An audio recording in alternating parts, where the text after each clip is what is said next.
जैसा कि हम लोग जानते हैं कि भारत को त्योहारों का देश कहा जाता है। हमारे यहाँ हर समय कुछ न कुछ पर्व त्योहार आते ही रहता है। अब फिर से त्योहारों का सीज़न चालू हो चुका है। अभी से कुछ महीनों तक ये लगातार चलता ही रहेगा।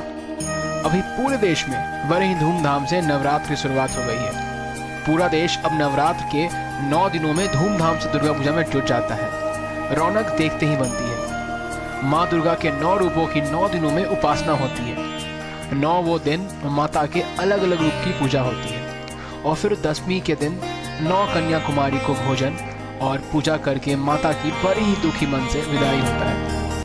ऐसा लगता है जैसे घर का कोई सदस्य का विदाई हो गया हो। पूरे देश में खासकर पश्चिम बंगाल और बिहार में बड़े ही धूमधाम से मनाया जाता है यह त्यौहार। यहाँ पे तरह तरह के एक से बढ़कर एक पंडाल का निर्माण होता है। कहीं पे लाल किला का आकार में तो कहीं पे महिष्मती के जैसा पूजा पंडाल तैयार होता है। सब जगह पहले दिन से ही माँ का पट खुल जाता है, लेकिन हमारे यहाँ बिहार में सप्तमी से माँ का पट खुलता है और उसके बाद नवमी तक आपको पूरे बाजार में सड़कों पे खाली भीड़ ही दिखेगा।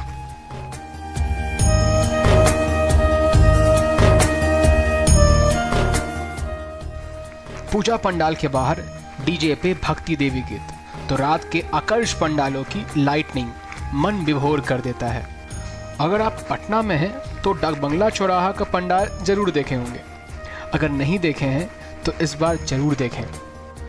तो आइए अब बात करते हैं बंगाल की। पश्चिम बंगाल में सबसे भव्य तरीके से दुर्गा पूजा होती है।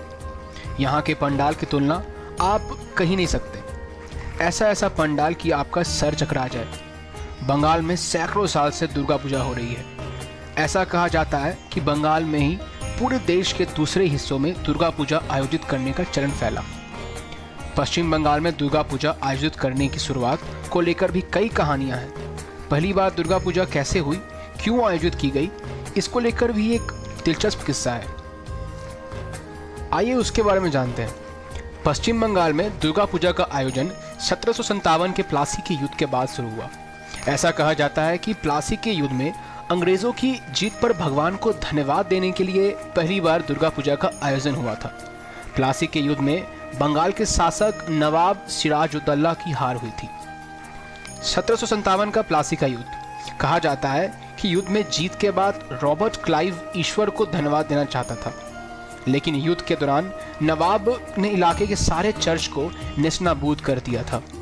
उस वक्त अंग्रेजों के हिमायती राजा नव कृष्णदेव सामने आए। उन्होंने रॉबर्ट क्लाइव के सामने भव्य दुर्गा पूजा आयोजित करने का प्रस्ताव रखा। इस प्रस्ताव पर रॉबर्ट क्लाइव भी तैयार हो गए। उसी वर्ष पहली बार कोलकाता में भव्य दुर्गा पूजा का आयोजन हुआ। पूरे कोलकाता को शानदार तरीके से सजाया गया। कोलकाता के शोभा बाजार के पुरातन बाड़ी में दुर्गा पूजा का आयोजन हुआ। इसमें कृष्णनगर के महान चित्रकारों और मूर्तिकारों को बुलाया गया। भव्य मूर्तियों का निर्माण हुआ। वर्मा और श्रीलंका से नृत्यांगनाएं बुलाई गई। रॉबर्ट क्लाइव ने हाथी पर बैठकर समारोह को आनंद लिया। इस आयोजन को देखने के लिए दूर दूर से चलकर लोग कोलकाता आए थे।